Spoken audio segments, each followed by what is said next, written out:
We attacked Afghanistan. I was pretty happy about that. We should have. What happened at 9/11 is we didn't have a strategy, we didn't have bipartisan agreement, we didn't have American understanding of it, and we had instead a policy coup in this country. A coup. A policy coup. Some hard-nosed people took over the direction of American policy, and they never bothered to inform the rest of us. I went through the Pentagon 10 days after 9/11. I couldn't stay away from Mother Army. I went back there to see Don Rumsfeld. I said, am I doing okay on CNN? He said, yeah, fine. He said, I just want to tell you, he said, nobody's going to tell us where or when we can bomb. Nobody. He said, I'm thinking of calling this a floating coalition. What do you think about that? Well, he said, thanks, that's all the time I've got. I went downstairs, I was leaving the Pentagon, and an officer from the Joint Staff called me into his office and said, I want you to know, he said, sir, we're going to attack Iraq. And I said, why?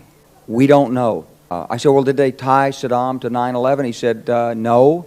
He pulled up a piece of paper off his desk. He said, I just got this memo from the Secretary of Defense's office that says we're going to attack and destroy the governments in 7 countries in 5 years. We're going to start with Iraq, and then we're going to move to Syria, Lebanon, Libya, Somalia, Sudan, and Iran. I said, 7 countries in 5 years. I said, is that a classified memo? He said, yes, sir. I said, well, don't show it to me. He was about to show it to me. He said, because I want to talk about it. And I realized then it came back to me. A 1991 meeting I had with Paul Wolfowitz, and this is 1991. I said, Mr. Secretary, you must be pretty happy with the performance of the troops in Desert Storm. And he said, well, yeah, he said, but not really. He said, because the truth is we should have gotten rid of Saddam Hussein, and we didn't. And this was just after the Shia uprising in March of 91, which we had provoked, and then we kept our troops on the sidelines and didn't intervene. And he said, but one thing we did learn, he said, we learned that we can use our military in the region, in the Middle East, and the Soviets won't stop us. He said, and we've got about 5 or 10 years to clean up those old Soviet client regimes, Syria, Iran, Iraq, before the next great superpower comes on to challenge us. It was a pretty stunning thing. You mean the purpose of the military is to start wars and change governments? It's not to sort of deter conflict? We're going to invade countries? And my mind was spinning. This country was taken over by a group of people with a policy coup. Wolfowitz and Cheney and Rumsfeld, and you could name a half dozen other collaborators from the Project for a New American Century. They wanted us to destabilize the Middle East, turn it upside down, make it under our control. It went back to those comments in 1991. Now, did anybody ever tell you that? Was there a national dialogue on this? Was there a full-fledged American debate on it? Absolutely not. And there still isn't. Whether you're a Democrat or a Republican, if you're an American, you ought to be concerned about the strategy of the United States in this region. What is our aim? What is our purpose? Why are we there?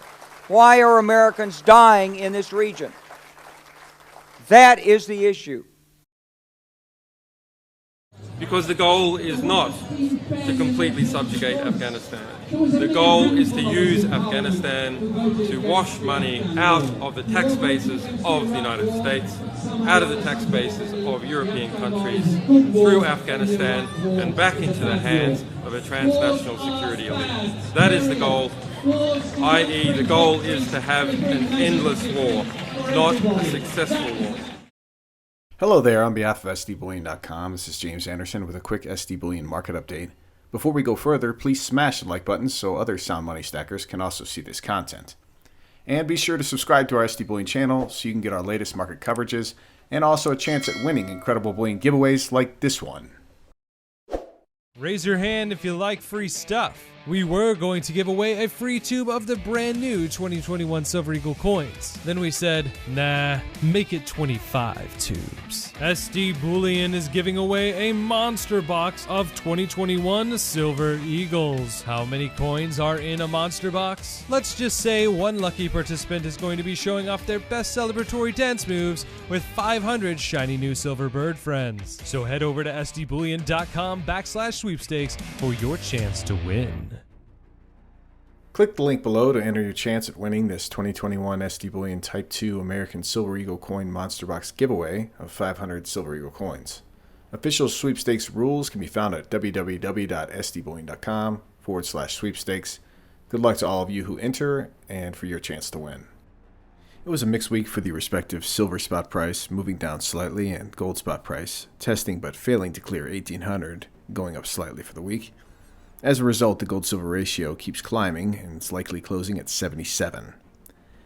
This week, too, as many ugly images and video clips came out of Afghanistan, the Chinese state-owned media were quick to jump on the opportunity to warn its neighboring island of Taiwan, essentially pointing out in a widely circulating editorial from Chinese state media that once a war breaks out in the Chinese Straits, Taiwan's defenses will collapse in hours, and U.S. military will not come to its aid, citing that if it decides to interfere, the United States would have to have a much greater determination for a fight over Taiwan than it had in Afghanistan, Syria, and or Vietnam.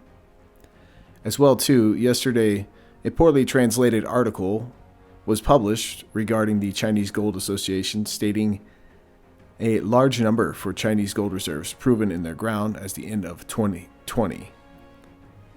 The race between which nations have the most gold in the ground yet to be mined is between China, Russia, and Australia in the decades ahead. What has not changed is the understated official gold reserves of the Chinese state at the moment, still standing just below 2,000 metric tons officially. Judging by physical gold bullion flows and mining production over the last 4 decades in China, and increasingly since the 2008 global financial crisis, it's fathomable that between the Chinese military and her large sovereign gold bullion vault systems, China could possibly add a zero to their official gold bullion reserves at any time in the future of her choosing. Regardless of where her official gold reserves eventually stand, the likely issue China will continue to have to battle will be the world's collective faith in her word, the size of interest in China's currently near fully closed capital accounts, and if and when they might somehow open, and how that might come about for the world at large. Now, swinging this opening back to official gold reserves already mined and owned by sovereign nations, but ones not sitting at home on shore but rather offshore for the nation of Afghanistan, the official Afghan gold reserves are still sitting with the New York Federal Reserve and have been there since 1939.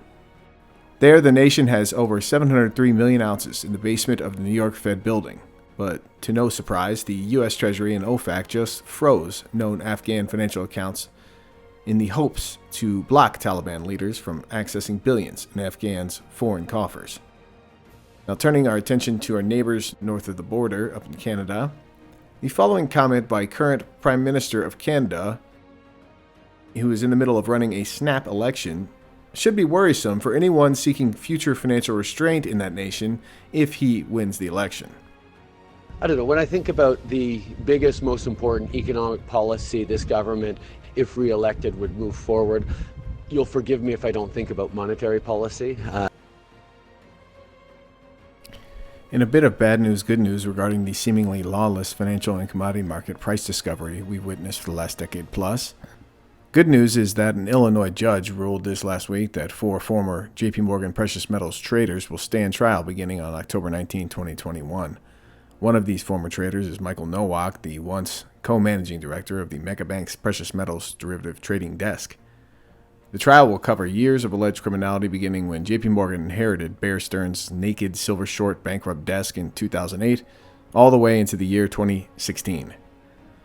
What will not be up for trial, and this is the bad news, is that the bank J.P. Morgan Chase itself, and what also will not be up for trial are the traders' executive superiors, who likely also heavily benefited from ill-gotten gains made from tens of thousands of spoofing and slammings of spot prices in precious metals markets for nearly a decade running. These former 4 traders are now left to potentially hang, and they will face charges of criminal racketeering, market manipulation, spoofing, conspiracy, commodities, and bank wire fraud. It'll be interesting to see what more financial market onlookers might learn as this trial gets underway later this year. And finally, to close this week's SD Bullion market update, Palantir Technologies, a public American software company that specializes in big data analytics, has purchased 50.7 million in 100-ounce gold bullion bars as a hedge against potential black swan events. Headquartered in Denver, Colorado, and co-founded by tech billionaire Peter Thiel, company customers include the U.S. Army, the U.S. Navy, the CIA, IBM, and Amazon. Its intelligence software is used in 150 countries, and its customers can now pay for services in physical gold bullion if they so choose. Which leads one to wonder, what kind of potential black swan is their data possibly purveying to them?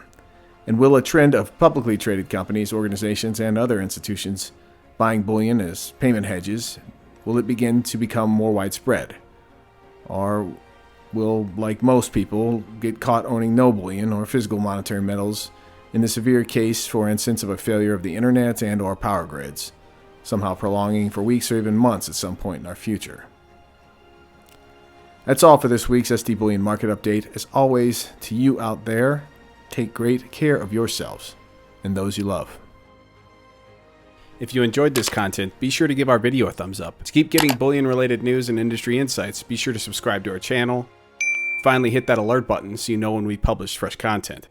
Give us your thoughts in the comments below. Let us know what you think and which topics you want to hear more about.